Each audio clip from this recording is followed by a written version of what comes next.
Hay una pregunta que lleva 4 años sin respuesta en México. Un hombre acusado de robar 83 millones de pesos del erario de Campeche, de construir una mansión de 300 millones en un fraccionamiento de lujo, de triangular recursos con empresas fachada a través de su propio hermano. Ese hombre sigue siendo senador de la República, sigue siendo presidente de su partido, sigue apareciendo en conferencias de prensa con corbata y sonrisa, diciéndole al país que todo es mentira, que es un perseguido político, que hay una conspiración en su contra. Ese hombre se llama Alejandro Moreno Cárdenas, y la mayoría lo conocen como Alito. Pero algo cambió en las últimas semanas, algo que no habíamos visto antes. La presidenta Claudia Sheinbaum, desde la mañanera, en cadena nacional, le lanzó un mensaje que no tiene doble lectura, mejor que regrese lo robado. Y el Congreso, por fin, tiene un dictamen listo. Hoy en este video vamos a responder 3 preguntas que nadie está respondiendo con claridad.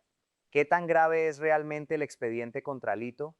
¿Por qué el desafuero ha tardado tanto si hay pruebas? Y lo más importante, ¿qué sigue? ¿Cuáles son los 3 escenarios posibles y qué significan para el futuro del PRI y de México? Antes de que empecemos, quiero que me digas algo en los comentarios. Una sola pregunta. ¿Crees que Alito va a terminar en la cárcel? ¿Que va a negociar devolver lo robado? ¿O que va a escapar de la justicia una vez más? Escribe tu respuesta, es importante. Y en un momento les digo por qué. Para entender lo que viene, primero tenemos que entender lo que está sobre la mesa. Porque hay mucha confusión. Mucha gente habla de Alito Moreno, pero sin tener claro qué dice el expediente. Empecemos desde el principio. Alejandro Moreno Cárdenas fue gobernador de Campeche entre 2015 y 2019.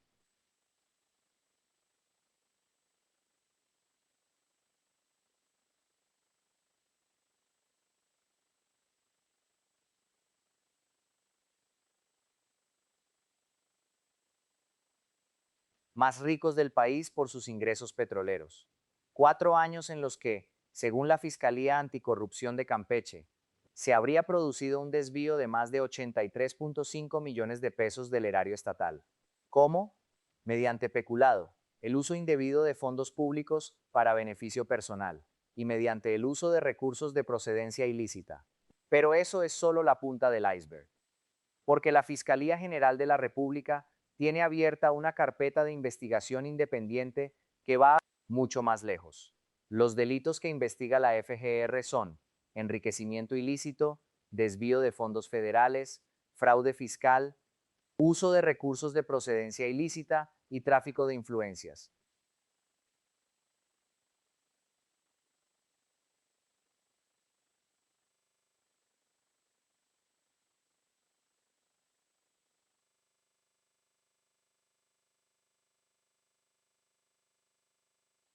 Alito reportó en su declaración patrimonial 13 propiedades, 2 casas y 11 terrenos adquiridos entre 2012 y 2021.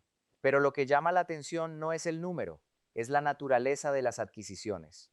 Una mansión en el fraccionamiento de lujo Lomas del Castillo en Campeche, valuada por peritos en más de 300 millones de pesos. Terrenos adquiridos a precios irrisorios. Algunas investigaciones periodísticas documentaron compras a menos de $1 por metro cuadrado en zonas que después se revalorizaron exponencialmente. Y luego está el hermano, Emigdio Gabriel Moreno Cárdenas. La UIF, la Unidad de Inteligencia Financiera, rastreó durante 12 meses los movimientos financieros de Emigdio.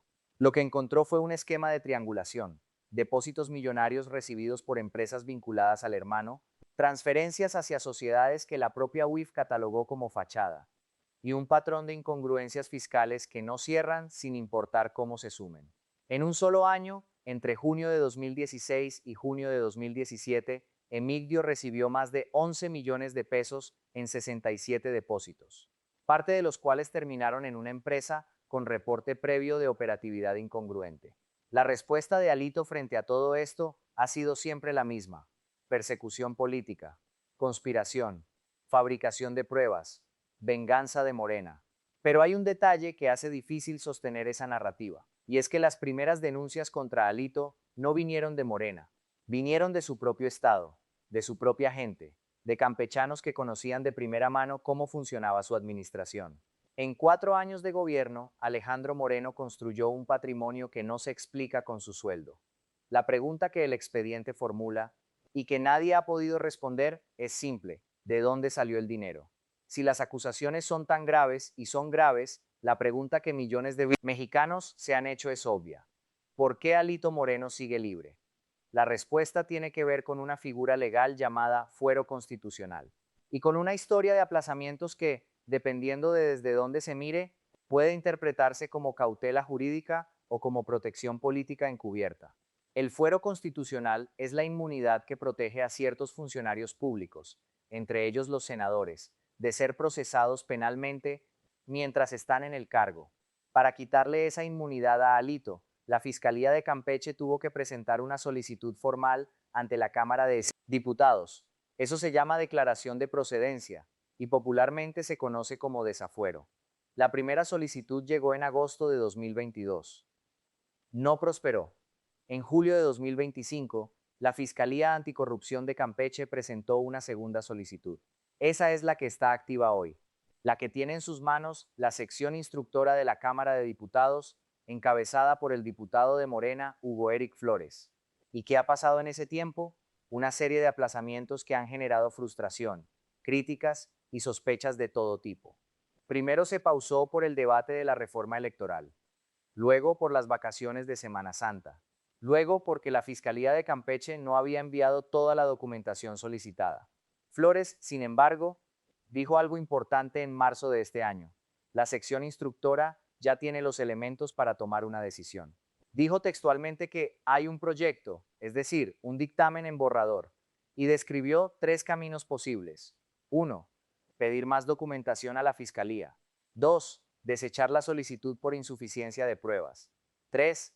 Aprobar el dictamen y enviarlo al Pleno para que los 500 diputados voten si quitan o no el fuero a Alito. La intención declarada es resolver antes de que termine el actual periodo de sesiones. Pero hay una variable que complica el análisis de este proceso. Y es que el momento en que se anunció la reactivación del desafuero coincidió exactamente con el momento en que el PRI bloqueó en el Senado una reforma constitucional enviada por el Ejecutivo, lo cual generó una pregunta incómoda: ¿es el desafuero una herramienta de justicia o una herramienta de presión política? El diputado Flores insistió en que es un asunto jurídico, no político, que no hay voluntad de mezclar ambas cosas. Pero la coincidencia temporal dejó una sombra de duda que ninguna declaración ha podido disipar del todo. El proceso lleva años en marcha y los aplazamientos se han acumulado. Pero algo es diferente ahora. Hay un dictamen listo y una presidenta que ya habló. La pregunta ya no es si habrá resolución. La pregunta es qué tipo de resolución será. Si llevas tiempo siguiendo el caso de Alito Moreno y sientes que nadie lo está explicando con la profundidad que merece, este canal existe para eso. Suscríbete ahora si no lo has hecho, activa la campana de notificaciones y comparte este video con alguien que necesite entender qué está pasando realmente en México. Seguimos. El 25 de mayo de 2026, Claudia Sheinbaum dijo 4 palabras desde la mañanera que sacudieron la conversación política en México: mejor que regrese lo robado. Pero para entender lo que esas 4 palabras significan, hay que leer Lajas completo, en contexto, porque la declaración tiene muchas más capas de las que la mayoría de los medios reportaron. Un periodista le preguntó a la presidenta por qué no se había promovido el desafuero contra Alito, y su respuesta fue reveladora no solo por lo que dijo, sino por lo que implicó sobre la estrategia del gobierno. Sheinbaum dijo que no sabe por qué el expediente no llegó antes a la Cámara de Diputados. Eso es importante. La presidenta desmarcó al Ejecutivo del proceso. Señaló que es la Fiscalía quien decide, no ella, pero inmediatamente después ofreció su opinión personal. Y ahí es donde el mensaje se vuelve contundente. Pienso yo, como presidenta y como ciudadana, que si se demuestra corrupción con pruebas, pues mejor que regrese lo que se robaron. No es tanto de si se detiene a una persona. Cuando se demuestra un acto de corrupción, es mejor que se regrese lo que se robaron, desde mi punto de vista. Ya depende de la fiscalía. Se puede hacer extinción de dominio, muchas cosas, si no lo quiere regresar la persona. Y luego vino la frase que muchos pasaron por alto, pero que es quizás la más importante de toda la declaración. Imagínense, se va a la cárcel la persona, luego sale y se va a gozar de sus bienes que se robó, como ha pasado muchas veces. Sheinbaum estaba describiendo un modelo alternativo de justicia, No la cárcel como fin en sí mismo, sino la recuperación de los bienes, la extinción de dominio, el instituto para devolver al pueblo lo robado, ese mecanismo que ya existe en México y que subasta bienes asegurados para destinarlos a programas sociales. ¿Es eso un ultimátum o es una puerta abierta a una negociación? Alito interpretó lo segundo como lo primero. Respondió en redes sociales con un mensaje desafiante. Presidenta, sigue usted con sus amenazas. Conmigo se equivoca. Si existe algo más grande que el poder que ostenta, es el valor para enfrentarlo. Acusó persecución política. Habló de una narcoalianza construida por Morena. Prometió que México no perdonará al gobierno de la Cuarta Transformación. Pero la respuesta de Alito tiene un problema. Habla de persecución, pero no explica la mansión, no explica los terrenos, no explica las empresas fachada, no explica los 83 millones. Y Sheinbaum, por su parte, fue preguntada sobre las declaraciones de Alito días después. Su respuesta fue simple: está en su derecho. Cuando la presidenta de México dice públicamente que un político acusado de corrupción debería devolver lo robado, eso no es un comentario casual. Eso es una señal. La pregunta es, ¿una señal de qué? Mientras el desafuero avanza lentamente en el Congreso, en Campeche se ha estado construyendo un cerco paralelo alrededor del patrimonio de Alito Moreno. Y ese cerco merece atención porque es inusual, es agresivo y tiene implicaciones que van más allá del caso individual.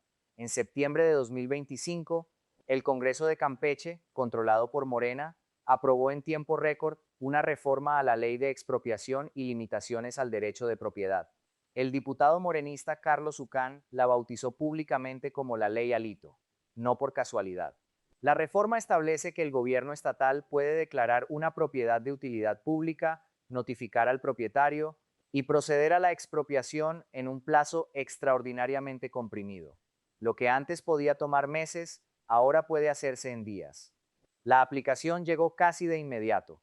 En octubre de 2025, el gobierno de Campeche expropió 4 predios vinculados a personas cercanas a Alito, 3 de los cuales estaban a nombre de su madre, Yolanda Mercedes Cárdenas Montero, y de su arquitecto de cabecera. Ubicados en el fraccionamiento de lujo Lomas del Castillo, suman casi 70.000 metros cuadrados. Cuentan con campo de golf con iluminación, canchas de fútbol y pádel techadas, jardín para eventos sociales y una trotapista de 1 kilómetro. Todo amurallado con bardas de 4 metros de altura. La justificación oficial: construir la Universidad de la Salud de la Universidad Nacional Rosario Castellanos. Sheinbaum respaldó las expropiaciones desde la mañanera. Dijo, textualmente, que los bienes de Moreno parecen haber sido adquiridos con recursos ilícitos y señaló la extinción de dominio como el mecanismo idóneo para recuperarlos. Alito respondió como siempre: modelo venezolano, persecución política, propiedad privada amenazada. Pero la secuencia de hechos es difícil de ignorar. Primero, los audios filtrados que en 2022 exhibieron su propio lenguaje sobre el manejo de recursos en Campeche. Luego, las denuncias de la gobernadora Laida Sansores. Luego, el cateo de su mansión. Luego, la solicitud de desafuero. Luego, la ley Alito. Luego, las expropiaciones. Y ahora, el ultimátum de la presidenta. Cada paso ha sido un apretón del tornillo. Y el tornillo sigue girando. El cerco no es solo legal, es territorial. Le están quitando las propiedades, le están auditando las empresas, le están enviando mensajes desde la presidencia. La pregunta es, ¿cuánto más puede aguantar antes de que algo cambie? Hay un dato que en el ruido mediático ha quedado sepultado y que en realidad es quizás el más relevante de todo este caso. Mientras el desafuero de Alito sigue en trámite, mientras se debaten plazos y procedimientos y dictámenes, la Fiscalía Anticorrupción de Campeche ya logró detener a 2 exfuncionarios de la administración de Moreno. Ambos son acusados de peculado y uso indebido de atribuciones. El presunto desvío por el que se les investiga supera los 16 millones de pesos, provenientes de recursos destinados a publicidad oficial.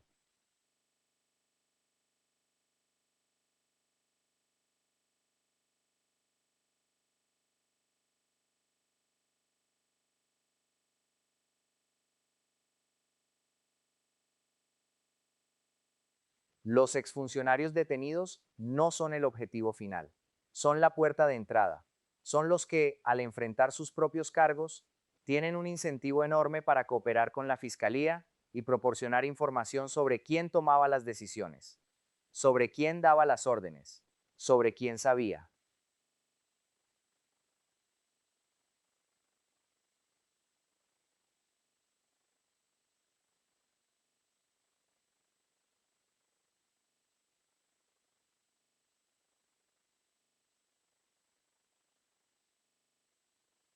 Porque hasta ahora, gran parte de la defensa de Moreno ha descansado en la idea de que las acusaciones son políticas, que no hay pruebas sólidas, que todo es una fabricación de sus enemigos. Pero cuando los propios colaboradores de su administración están detenidos y enfrentan cargos penales concretos, la narrativa de persecución política se vuelve mucho más difícil de sostener. La sección instructora de la Cámara señaló que la Fiscalía de Campeche ya envió la mayor parte de la información solicitada, y en esa información, según fuentes legislativas, hay elementos concretos de la carpeta, elementos que la sección describió como suficientes para tomar una decisión. No están pidiendo más datos porque necesiten convencerse, están completando el expediente para que cuando llegue al Pleno no haya argumento técnico que pueda tirar el proceso. La detención de los exfuncionarios no es un accidente. Es el primer movimiento de una partida de ajedrez que lleva 4 años preparándose, y el rey todavía tiene fuero. Si este análisis te está siendo útil, te pido algo muy concreto. Comparte este video ahora mismo con alguien que esté confundido sobre el caso de Alito Moreno. No hay mejor manera de apoyar este canal que llevando este contenido a más personas. Y si eres nuevo aquí, suscríbete. Seguimos. Hay una ironía brutal en el momento en que vivimos respecto al caso de Alito Moreno.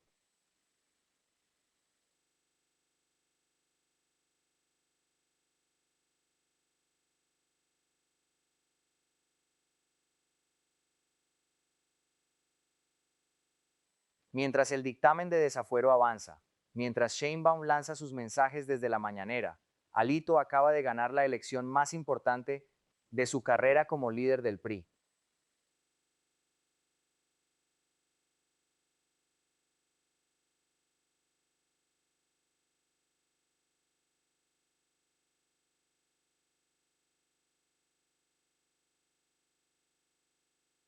16 distritos disputados, 16 victorias del PRI, carro completo. Y Alito se proclamó ganador esa misma noche desde Saltillo, con la aplomada que solo tienen los políticos que llevan décadas en esto. El Estado garantizó armonía, paz y tranquilidad. Coahuila habló. Morena respondió de inmediato con la denuncia del QR Gate, el escándalo de compra de votos mediante códigos QR a 500 pesos cada voto, con base de datos completa y videos de los centros de pago. Pero incluso con esa denuncia en marcha, con impugnaciones presentadas ante el Tribunal Electoral, el hecho político inmediato es que el PRI ganó, que el resultado preliminar dice 16-0, que Alito tiene un triunfo electoral fresco, enorme y políticamente muy útil. ¿Por qué esto importa en el contexto del desafuero?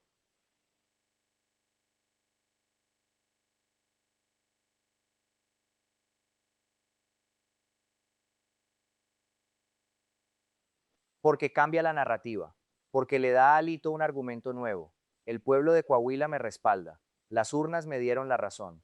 Esto no es un político derrotado huyendo de la justicia, esto es un político victorioso siendo perseguido por el gobierno. Es un argumento demagógico. Nadie gana una elección por comprar votos, y eso lo convierte en inocente de un desfalco de 83 millones. Pero en política, los argumentos demagógicos con frecuencia son más efectivos que los argumentos jurídicos. Y Alito lo sabe mejor que nadie. La victoria en Coahuila también tiene implicaciones en el Senado.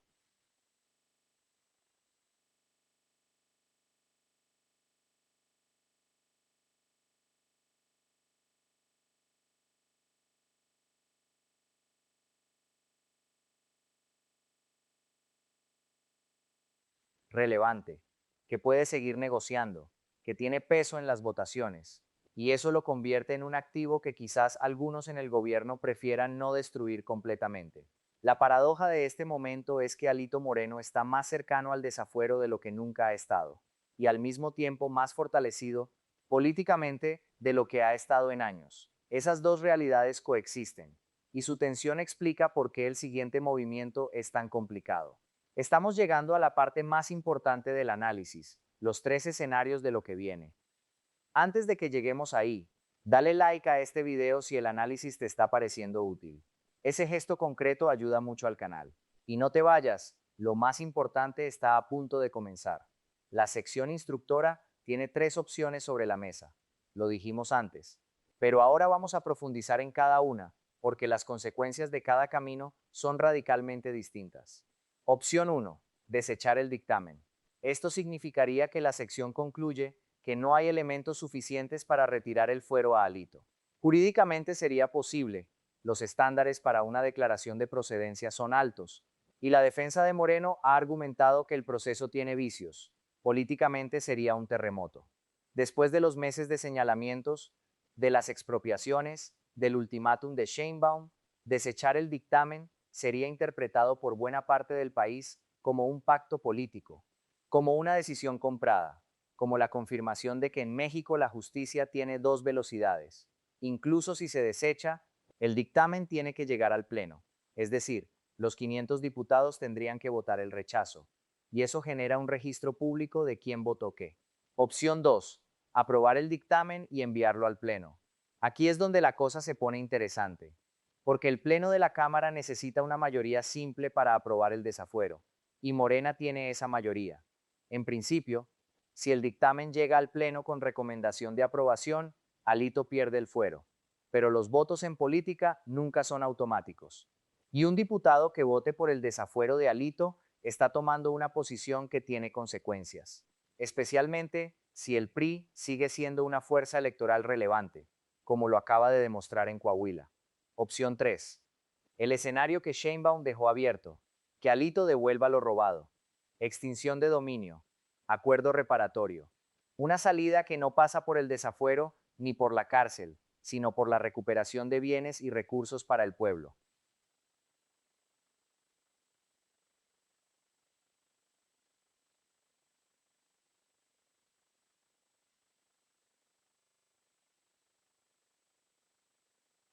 La presidenta lo mencionó explícitamente, y aunque Alito lo convirtió públicamente con lenguaje combativo, en política las declaraciones públicas y las negociaciones privadas son con frecuencia dos conversaciones distintas. ¿Qué elementos tendría que entregar Alito en ese escenario? Eso es exactamente lo que nadie sabe, y es exactamente la negociación que, si está ocurriendo, ocurre en un cuarto sin cámaras. Hay tres puertas. Detrás de cada una realidad política completamente diferente para Alito Moreno, para el PRI y para México. El reloj está corriendo. Hay una pregunta que está debajo de todo este caso y que se discute poco. ¿Qué le pasa al PRI si Alito cae? Porque el caso de Alejandro Moreno Cárdenas no es solo el caso de un individuo acusado de corrupción. Es el caso de un hombre que ha convertido al PRI en un partido personalista, donde la estructura entera gira alrededor de su figura, su liderazgo, y sus alianzas. El PRI de 2026 ya no es el partido que gobernó México durante 71 años. Es un partido que perdió la presidencia en 2018, que fue barrido en la mayor parte del país en 2024 y que encontró en Coahuila su último bastión sólido. Un partido que en las últimas elecciones federales vio como el PAN, su antiguo aliado, colapsó al 17% en esa misma Coahuila cuando compitió por su cuenta.